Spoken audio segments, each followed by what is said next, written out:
Hello guys, welcome back to my new video. কেমন আছো তোমরা? আজকে হলো সানডে, ছুটির দিন। এই গরম ওয়েদারে ছুটির দিনটাতে এনজয় করার জন্য বের হলাম অচেনা পথে। তাই ভাবছি তোমাদের সাথে শেয়ার করি। এই অচেনা পথে সঙ্গী হতে চাও? থাকুন আমার সাথে।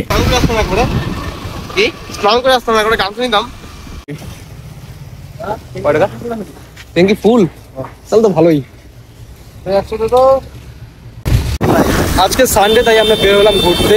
আইস্তার আমি আর ওয়েদার দেখো গাইস, ভয়ানক ওয়েদার। ওয়াও,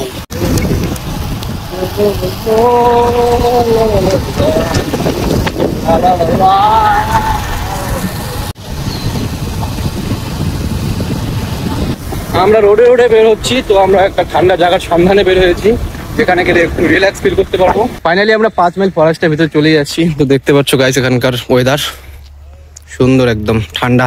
5 মাইল থেকে একটু সুন্দর, মানে ঠান্ডার জায়গা, তাই না? এখন ভালো কথা জানো, বলতে ভুলে গেছি গা, বনাঞ্চল এরিয়া আছে, হ্যাঁ বন্ধ করে দিছে কিন্তু। মানে এরিয়াগুলোই বন্ধ করে দিছে। হ্যাঁ, 3 মাসের জন্য।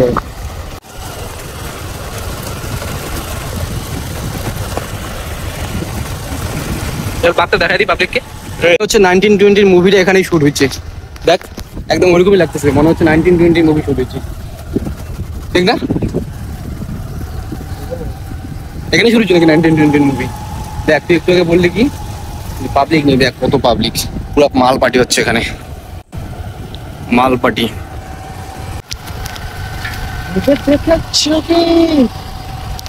তো আমরা 5 মাইল ফরেস্টের ভিতরে চলে আসলাম। তো এখন যাচ্ছি পার্কে। এই গরম ওয়েদারের জন্য 5 মাইল একদম বেস্ট। তো আমরা এখানে মাঝে মাঝে আসি, এর আগেও এসেছিলাম, তখন এসে আমরা স্নান করেছিলাম। আর সামনে ওয়েদারটা একবার দেখো, কতটা ঠান্ডা আর কত সুন্দর লাগছে, সুকুন ফিল হচ্ছে এখানে এসে। হাতির জন্য দিছে না? তো আমরা একবার আসছিলাম, তখন এরকম রেলিং দেওয়া ছিল না, দেখতে পাচ্ছ, কারণ এগুলো হাতির জন্য দেওয়া হয়েছে। প্রচুর পরিমাণে হাতি আছে ওই সাইডে, আর অনেক ক্ষতি করেছিল। এর আগে 3টা মানুষকে মেরেছিল হাতি এসে, অনেক দুর্ঘটনা ঘটেছিল, তার জন্য এখানে এরকম করে দিয়েছে। আর এখানে কিন্তু অনেক পাওয়ারফুল ভোল্টেজের কারেন্ট আছে, তো দেখতে পাচ্ছ। আর ওয়েদারটা একবার দেখো, খুব সুন্দর লাগছে, আর সাথে আছে ভাইস্তা।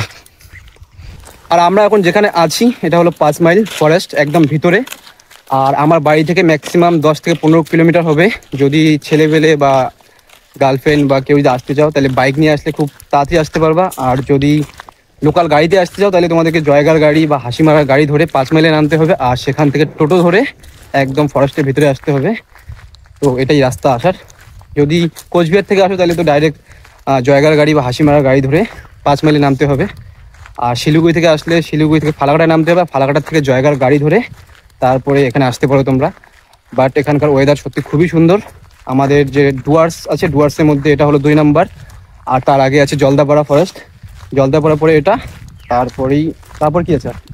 আর তো নেই, কুঞ্জনগর তো একদম জঙ্গল জায়গা। তো আমাদের ডুয়ার্সে শুধু এটা 2 নম্বরে আছে, জলদাপাড়ার পরে। জলদাপাড়া হলো সব থেকে নাম্বার 1-এ আছে এখন আপাতত ডুয়ার্সের মধ্যে।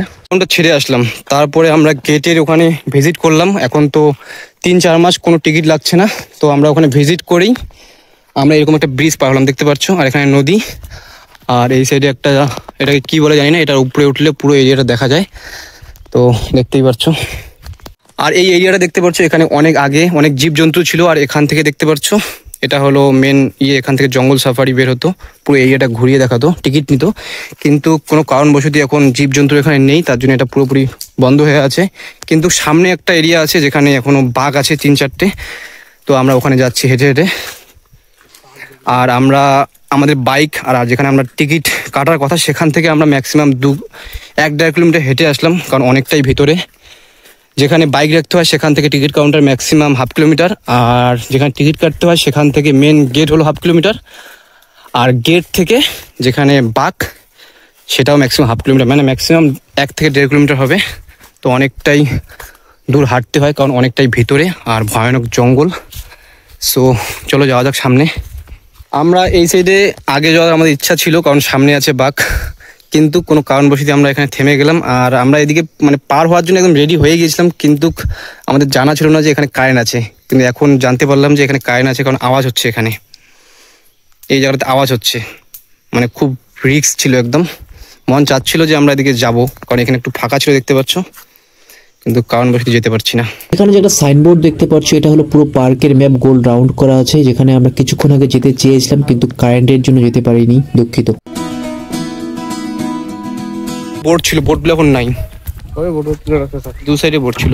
এর আগে যখন আমরা আসছিলাম না তখন উঠছিলাম, একটা বোর্ডে একদম 7-8 জন এই জায়গার মধ্যে। ওখান থেকে শুরু হয়েছিল বোর্ডগুলো, ওখান থেকে শুরু হয়, অতটা পর্যন্ত যাওয়া যায়, ওখান থেকে আবার রিটার্ন করতে হয়। এর আগে যখন আমরা আসছিলাম তখন বোর্ডে উঠেছিলাম, কিন্তু কারণবশত এখন বোর্ডগুলো নেই। আমরা এখন এখান থেকে বের হচ্ছি, তো এখানে বাইক আছে, বাইকটা নিব, তারপর এখান থেকে বের হবো।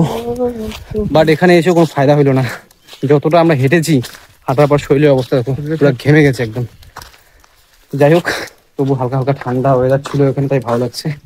তো চলো ফটাফট যাওয়া যাও এখন বাড়িতে। বসবি না? যাই, এখানে টিনের জন্য আর বেশি গরম লাগতেছে। কিক দিতে পারিস না নাকি?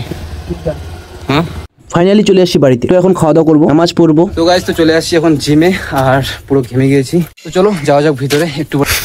প্রচুর গরম লাগছে গাইস, বাড়িতে গিয়ে আবার নামাজ পড়তে হবে আমাকে গোসল করে। তো চলো ফটাফট জিমটা কমপ্লিট করে আগে।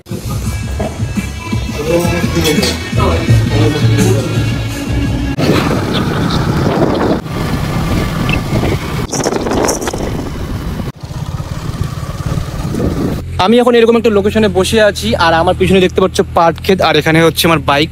এখন হচ্ছে ধান লাগানোর সিজন, আর অনেকদিন থেকে বৃষ্টি কিন্তু কোনো নাম নিশানে নেই।